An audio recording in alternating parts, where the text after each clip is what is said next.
Hey everyone, welcome back. For those of you who are new, welcome. My name is Dr. Bundi, the Wellness Doctor. I talk about everything wellness, and today I have an interesting topic to discuss with you, and that's on self-worth and self-esteem. I'll be telling you how to know whether you've got low self-esteem and low self-worth. And I'll also be giving you a little bit of information on how you can improve on your self-esteem and your self-worth. Sounds interesting, right? If you like this video already, please give it a thumbs up and don't forget to subscribe and share this with your friends and your loved ones. I'll get right into it. There is no need for me to give you a dictionary definition of self-esteem and self-worth. We all know what it is, and that's basically how you see yourself, how you rate yourself. Right? And it's as simple as that. And self-esteem can wax and wane over the years. And there's a simple exercise that I like to do with my patients. And this exercise is whereby I want you to do it with me. I would like you to close your eyes and think about who you were before you went through what you went through, be it a traumatic experience, be it a painful experience. What kind of person were you? What did you think about yourself then? And now open your eyes and try and juxtapose that person and who you are right now. Is there a difference? Has something changed? Do you have a preference to the person that you used to be before? And if the answer is yes, then that automatically tells you that something about your self-esteem and something about your self-worth has changed, right? But to give you guys a little bit more information on how to see whether your self-esteem and your self-worth has been affected by trauma, by pain, by toxic relationships, there are a few points that lead towards a low self-esteem. And the first one is, if you can't handle criticism, that's one way to know that you have low self-esteem and low self-worth. You find that every kind of criticism, especially constructive criticism, triggers you. It triggers you and you kind of are easily set off. You don't want anybody to kind of correct you and kind of guide you, and it triggers you when people criticize you. That's one way to know that you've got low self-esteem. And similar to that is if you can't accept compliments. If it's very difficult for you to take compliments from people, compliments make you feel uncomfortable, that's another way to know that you have low self-esteem. And this basically just means that you don't even see what people are complimenting you about. You don't see it, you don't acknowledge it. So when somebody gives you a compliment like you're smart or you're so funny, your immediate instinct is to say, no, I'm not, So if you can't accept compliments, that's another sign of low self-esteem. One that is glaring, especially when it comes to social media, is if you tend to put other people down. If you're first of all, if you're a troll, you have a problem with your self-worth and self-esteem. If you tend to troll people, if you tend to put people down, that has more to say about you than it has to say with the person that you're putting down. If you have to go on the internet and post a negative comment about somebody, there is obviously something wrong with your low self-esteem. Even aside from social media, in real life, if you're the sort of person who just constantly berates people, constantly makes fun of people, that points towards something internally being wrong, and you're kind of like projecting a low self-esteem onto others. Another sign of low self-esteem is if you seek an identity in others. If you seek your identity on others, your identity is kind of pegged on other people. And how does this manifest? This manifests in, for example, I'll give an example. If you kind of can't pick out your own identity, you can't decide on what to wear without consulting your closest friend, without consulting somebody on the internet, you have absolutely no identity of your own. You're kind of like living in somebody else, living vicariously through somebody else. You seek an identity in the person that you're dating. You can't identify as your own person. That's a sign that you have a low self-esteem and low self-worth. You spend a lot of time fantasizing, and you tend to go to a place where you're a different person, or you might be the same person but you're better. You always, in your mind, you always see yourself as different. For example, you always see yourself as looking different or having a different job. And this is very different from dreaming. We all dream, but there are some people whose entire existence is a fantasy. In their mind, they are so uncomfortable with reality. They're so uncomfortable with where things are right now. They're so uncomfortable with who they are right now. They're in a constant state of fantasy. That tells you that your current state is not something that you want to attach yourself to. So what do? You escape. And that's a sign of low self-esteem, guys. And the last sign that I thought of is if you're comfortable staying in a toxic situation, in a toxic relationship. That to me kind of points towards somebody who sees themselves, you see yourself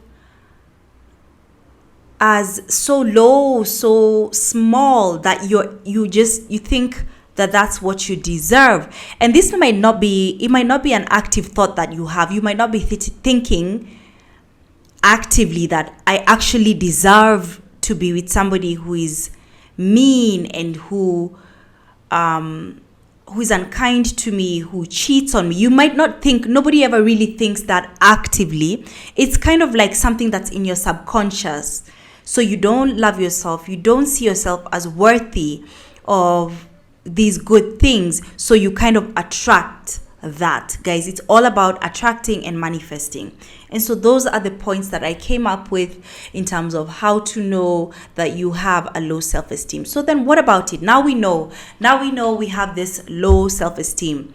What next? How do we move? What do we do about this, right? And I'll give you guys just a few notes on how to level up when it comes to your self-esteem and your self-worth. And the first point is to know the source of the pain. Everything that ate away at your self-esteem was a painful experience. Remember the exercise that we did at the beginning, whereby we kind of did a flashback to who we used to be before the pain, before the trauma. I want us to go way back when we were confident, when we thought of ourselves as worthy and deserving of good things. I want us to go back to that time and identify the source of the pain. Is it some kind of an abandonment that led you to feel that you're not worthy? Were you in a situation where you were abandoned by a loved one, by a family member, by a parent, by a father, by a mother? Is it neglect? We talk about abuse, but I don't know if we highlight neglect as such. Neglect is painful. If your mother neglected you, if your father neglected you, or even if somebody that you loved and you actively loved them and they never reciprocated that love. Rejection is another one. Let's try and identify what was the particular pain point that led to a series of events where you became this person who has no self-esteem, no self-worth.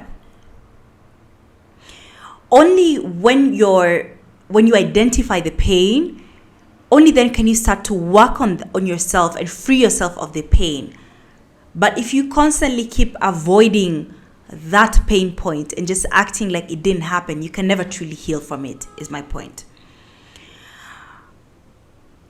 The second note that I had about building self-esteem is, as cliche as it might sound, fake it till you make it. Fake it till you make it. And I know you guys have seen that video where Rihanna is kind of asked by a reporter, what do you do when you don't feel like you're confident or you're pretty or what do you do? And she said, fake it. What are you going to do? Like, guys, it's almost as simple as that. You kind of can't wait for the day when you'll be confident to start acting confident. It takes you just waking up and behaving like the confident person that you want to be. Think about that confident woman that you want to be. How does she walk? How does she dress? How does she talk? Then start talking like that, like her. Dress like her. Sit up straight like her. Walk like her. Own the room like she does. When you speak in front of people, imagine that woman and then be her. Show up as her. And I would like to just peg an affirmation to this second point, because as I've always said, affirmations, there's an affirmation for everything.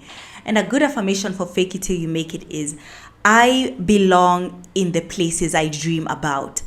I belong in the places I dream about. I belong there. I don't belong outside looking into that ideal life that I want. My portion is not to look into that woman that I want to be. I belong there. I can actually be her.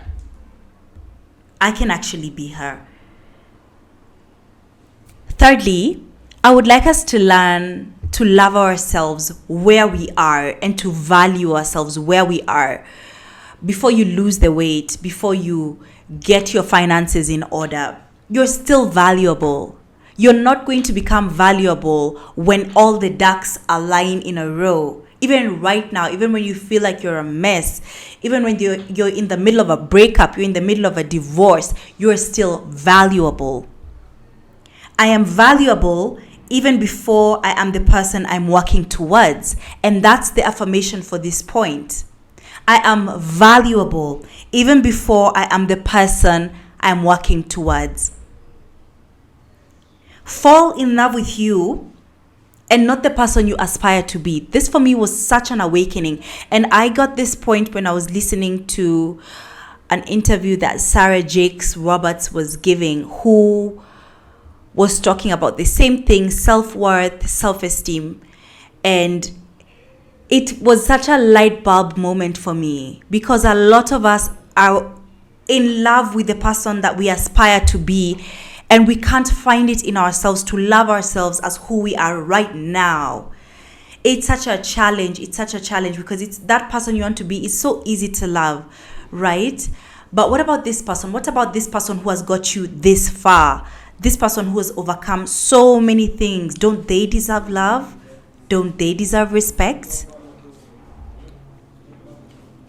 And the fourth point is, your scars actually add value. Your scars actually add value. Don't hide them. And this is something I was so good at. I was so good at hiding my scars, especially when it came to talking about my struggles and my pain. We love to talk about our successes and the good things in our lives, but when it comes to the things that we've been through, we're so good at hiding them. But the thing that makes you so unique, so special, is that thing that you want to hide, that thing you want to act like is not a real thing in your life. Your scars are what make you beautiful. Own them, speak about them. And this for me is something that I would even like to emphasize for people who are having some mental health challenges and who have gone through some tough seasons in their lives. Number one, you never know who you're inspiring on the other end. You never know who is looking at you and saying, oh my gosh, she got through this. I can too. I can get through this. You never know. Number two, I believe that there is purpose. Your purpose could be linked to your pain. Your purpose could be linked to your pain. Stop hiding it and cowering in your scars and what you've been through. Lastly, this point revolves around envy. Envy is one of the things that is eating away at our self-esteem, because we are sitting and looking at what other people's relationships look like, what other people's careers look like, and we envy them so much to the point where we forget that instead of letting other people's light blind you, we could let them inspire us to do better, to move, and to be encouraged. But you know what? Instead of being encouraged, you want to sit there, you want to be discouraged, you want to self-bash, you want to self-hate. And that is never constructive for anybody, guys. It's never a good thing for anybody. Let other people's light inspire you. So if you find that you're always in a state of envy, in a state of jealousy, in a state of unnecessary competition, fall back and use other people's light to pave the way for you. Let it encourage you. It shouldn't make you shrink. And that is the end of our conversation of how to level up in terms of your self-esteem and your self-worth. I do hope that this video or this episode is going to open up your eyes, because it's so difficult to level up. It's so difficult to level up when you don't think you're worthy, when you don't think you deserve it, when you don't think that you are that person, when you don't think you're it. Opportunities will come and pass you by. Relationships will come and pass you by. So many things will come and pass you by if you don't think you deserve them. You will not be able to attract, because you're at a state where you're not operating in your full capacity, in your full self-worth. And so I want you to rise up. I want you to get up. I want you to begin to start loving yourself where you are, even before you become that person you want to be. So once again, guys, before I wrap up, I want you to just take a moment, reflect on every single thing that I've talked about. And if you feel like you need some extra help when it comes to your self-esteem and self-worth, if you feel like it's not as easy as what I was talking about, please seek some extra help, get in touch with a therapist, and start on that journey. So I really hope that this episode was something that touched you, was something that uplifted you. If you know that there is somebody in your life who could benefit from this video, please don't hesitate to share it with them. Share this video widely, repost it. You never know who it may touch, whose life it may touch. And once again, remember to subscribe. It's free, guys. It's absolutely free. If you're listening to this on all the podcast platforms, remember to hit that plus sign. That's the equivalent of subscribing in the podcast space. And it will help me grow. It'll help more people to see my content. So I wish you all the best in your journey. I wish you love and I wish you light.